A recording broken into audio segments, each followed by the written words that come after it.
여러분 안녕하세요. 반갑습니다. 여러분 지금 리플이 말이죠. 계속해서 지금 그 하락한 후에 횡보를 하고 있죠. 자, 그래서 이제 지금 투자자들 사이에서는 리플이 조만간 이제 바로 갈지 아니면 이제 다 죽이고 갈지, 그러니까 이제 개미들 다 떨구고 그렇게 갈지 이제 그것에 대해서 굉장히 불안해하고 계시죠. 근데 이 리플은 말이죠. 지난달 7월 13일 날 소송 판결이 나오기 전에도 600원대였어요. 600원대에서 이제 급등한 거죠. 소송 판결 나오고 나서. 근데 이제 판결 나오고 나서 이제 급등을 해서 1100원을 넘었다가 크게 지금 조정을 겪었죠. 지금 뭐 800원대니까. 그러면 이제 소송 판결 전과 비교해보면 별로 안 오른 거예요. 그래서 이제 지금 리플은 말이죠. 소송 판결 전에 그렇게 불안할 때도 이제 600원대였어요. 근데 소송 판결이 나오고 지금 리플이 굉장히 유리한 상황이죠. 그런데 지금 800원대예요. 그러면 이제 더 떨어지기가 상당히 쉽지는 않은 상황이에요. 그래서 결국은 리플은 말이죠. 이제 소송 판결도 좀 좋게 나왔고 유리한 상황이니까 뭐 시간이 지나면 이제 크게 상승을 할 것이라고 저는 봅니다. 그러나 이제 앞으로 크게 상승을 한다고 하더라도 지금 리플이 잠시 급락을 하고 가느냐 아니면 바로 가느냐 그런 걸 놓고 보면 이제 투자자들은 당연히 바로 가야 좋아하겠죠. 자, 그러면 말이죠. 이제 리플이 조만간 바로 갈 것인지 아니면 급락을 한번 한 뒤에 그 다음에 갈 것인지 이제 그것에 대해서 이야기를 나눠보도록 하겠습니다. 자, 보시죠.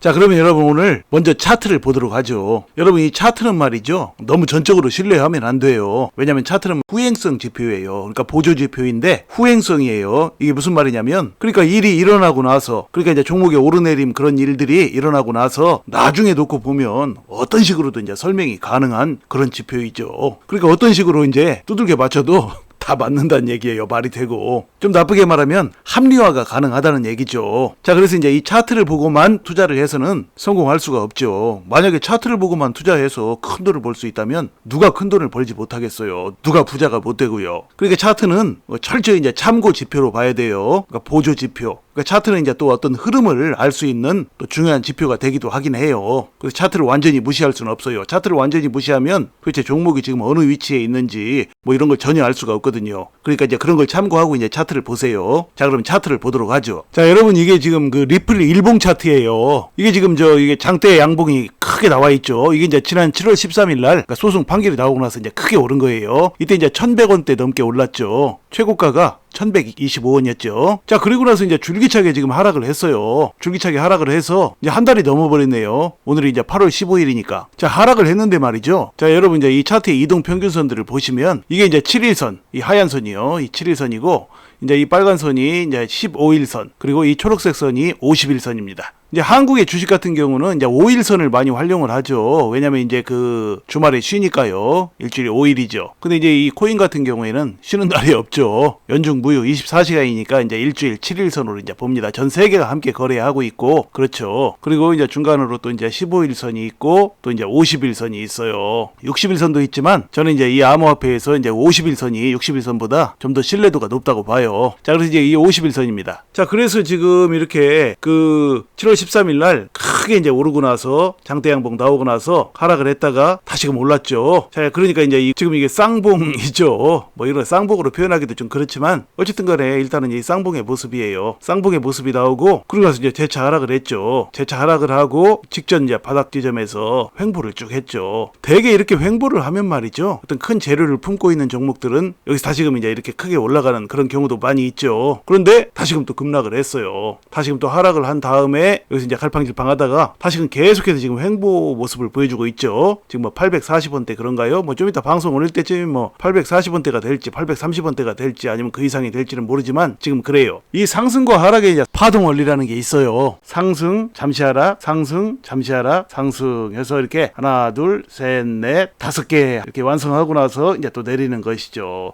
또 내릴 때도 말이죠. 하나 둘 셋 넷 다섯 이렇게 완성하고 다시 오르고 하는 그런 패턴을 갖다가 이걸 이제 엘리어트 파동 이론이라고 그러죠. 뭐 그런 것들이 또 맞아 떨어질 때도 많이 있어요. 자, 그러나 반드시 맞아 떨어지는 건 아니에요. 자, 그리고 이제 이거 같은 경우에는 하락을 하고 약간 상승을 하고 떨어지는 게 아니라 지금 그대로 횡보를 했죠. 그리고 또 하락을 하고 그대로 횡보를 하고 자, 이런 특이한 모습을 지금 보여주고 있기 때문에 뭐 엘리어트 파동 이론을 여기에 뭐 정확히 적용해서 설명하기도 그래요. 자, 그래서 이런 경우는 말이죠. 이 차트의 움직임과 이 리플 자체 종목의 상황을 놓고만 본다면 지금 여기서 좀 더 횡보를 하다가 그러니까 지금 며칠간 더 횡보를 하면 이 50일선에 이게 이제 딱 닿겠죠. 50일선도 지금 쭉 올라오고 있으니까요. 딱 닿고 여기서 이제 급등하는 모습을 보여줄 수도 있어요. 물론 그러고 나서 이제 여기서 또 이제 급락했다가 오르는 뭐 그런 상황도 배제할 수는 없겠죠. 자, 그러나 이제 이 차트의 모습과 리플 종목의 향후 전망대로라면 그런 모습을 보일 가능성도 상당히 있다는 그런 얘기죠. 자, 그렇게 해서 이제 상승을 하게 되면 바로 직전 고점이었던 이 1100원대를 뚫고 그 위로 이제 훨훨 날아갈 뭐 그럴 가능성이 상당히 있습니다. 그러나 말입니다. 지금 이 차트보다 훨씬 더 중요한 게 있어요. 리플의 향후 가격 전망이에요. 자, 그것이 뭐냐면요. 한번 보시죠. 자, 보시면 비트코인 현물 ETF 신규 자본과 비트코인 변동성 유발 가능성 커 뭐 이런 기사가 있었어요. 자, 내용을 보시면 비트코인 변동성이 작아지며 밈코인 등 알트코인이 일부 강세를 보이는 가운데 현물 상장지수 펀드 ETF 승인 시 시장 변동성이 커질 수 있다는 전망이 나왔다 그랬어요. 그러니까 이제 비트코인이 지금 현물 ETF를 세계적인 이제 여러 자산 운용사들에서 이제 지금 SEC에 신청해 놓은 상태죠. 이 ETF를요. 근데 이것이 이제 지금 만약에 승인이 된다면 시장 변동성이 커질 수 있다는 전망. 그러니까 이제 그렇게 되면 비트코인이 엄청 크게 오르고 암호화폐 시장 전체가 큰 상승을 할 수 있게 된다는 뭐 그런 얘기죠, 이게. 자, 보시면 자, 비트코인 현물 ETF 승인은 반감기. 그러니까 이제 비트코인 반감기가 내년 약 4월경에 있죠. 자, 이렇게 반감기 미국 연방준비은행의 금리 인하 등과 함께 대표적인 호재 기대 요인으로 꼽히고 있다 그랬어요. 이건 뭐 틀림없는 얘기죠. 특히 ETF 승인은 반감기 전 신규 자본 유입과도 직결되기 때문에 시장 전반에 활기를 가져올 것으로 보고 있다 그랬습니다. 그러니까 비트코인 현물 ETF가 승인이 되게 되면 말이죠. 이제 그동안 이제 비트코인을 모르던 사람들, 비트코인에 전혀 관심이 없던 사람들마저도 비트코인에 투자할 수 있게 되는 거예요. 이게 무슨 얘기냐면요. 뭐 비트코인이 됐든 뭐가 됐든 이제 암호화폐 시장을 이제 불안하게 보고 있는 사람들이 상당히 많이 있죠. 전 세계적으로요. 그 사람들이 훨씬 더 많아요. 암호화폐에 투자하고 암호화폐에 호감을 가지는 사람보다 부정적으로 보는 사람들이 아직까지는 훨씬 더 많다고요. 왜냐면 이제 위험하고 돈을 날릴 수도 있다 뭐 이렇게 생각하기 때문이죠. 그런데 비트코인 현물 ETF가 이게 이제 SEC로부터 이제 승인이 돼가지고 세계 최대의 자산운용업체 블랙록이라든지 뭐 아크인베스트라든지 등등등 지금 여러 군데가 지금 그 비트코인 현물 ETF를 신청을 해놨죠. 이게 이제 승인이 되게 되면 그들이 모두 비트코인 현물 파생상품 ETF를 다루게 될 것이고 그 비트코인에 그동안 부정적이었던 수많은 사람들이 어떤 위험성도 없이 이 자산운용사를 통해서 간접적으로 이제 비트코인을 가질 수가 있게 되는 거예요. 그러니까 그들이 엄청나게 이제 수요가 몰린다는 얘기죠. 비트코인 현물 ETF예요. 그러면 당연히 이제 SEC로부터 승인을 받은 이 세계적인 자산 운용사들은 저희들이 이제 앞으로 비트코인을 경쟁적으로 이제 많이 확보할 수밖에 없죠. 그 엄청난 자금들로 그 세계적인 자산 운용사들이 앞다퉈서 이제 비트코인을 사들이게 되면 비트코인 가격이 크게 점핑하는 것은 두말할 필요가 없죠.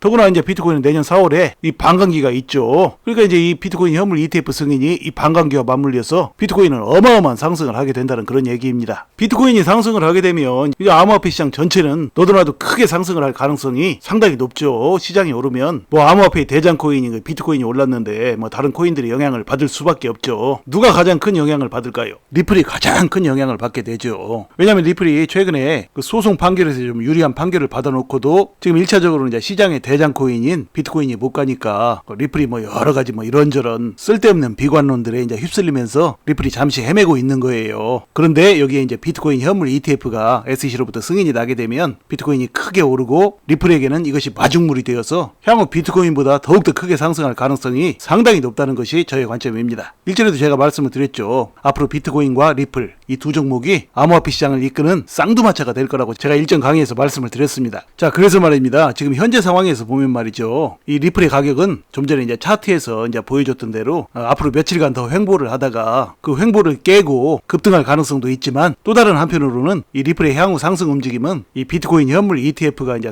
승인되느냐 안 되느냐에 영향을 받을 가능성도 있다는 그런 얘기입니다. 만약에 비트코인 현물 ETF가 이제 승인이 되지 않게 되면 뭐 리플이 그에 좀 영향을 받아서 잠시 하락할 수도 있겠죠. 그러나 리플은 이제 비트코인과는 달리 그동안 2년 6개월간을 끌었던 그 소송에서 지금 유리한 고지를 점령한 상태죠. 그러니까 이제 리플이 행여 비트코인이 현물 ETF 신청이 거절되어 가지고 그에 대한 파장으로 이제 리플 가격이 잠시 하락한다고 할지라도 잠시 조정을 겪다가 이제 곧바로 다시금 이제 전고점들을 향해 큰 상승을 해나갈 것이라는 것이 저의 관점입니다. 자, 그러므로 여러분께서는 말이죠. 투자를 하면서 여러분에게 다가오는 크고 작은 이제 불안한 소식들에 너무 흔들리지 마시고요. 항상 차분하고 지혜로운 투자로 앞으로 여러분의 인생을 바꿀 만한 멋진 수익들을 내시기를 간절히 소망합니다. 자, 이야기를 마칩니다. 여러분 시청해 주셔서 감사드리고요. 항상 건강하시고 행복하세요. 감사합니다.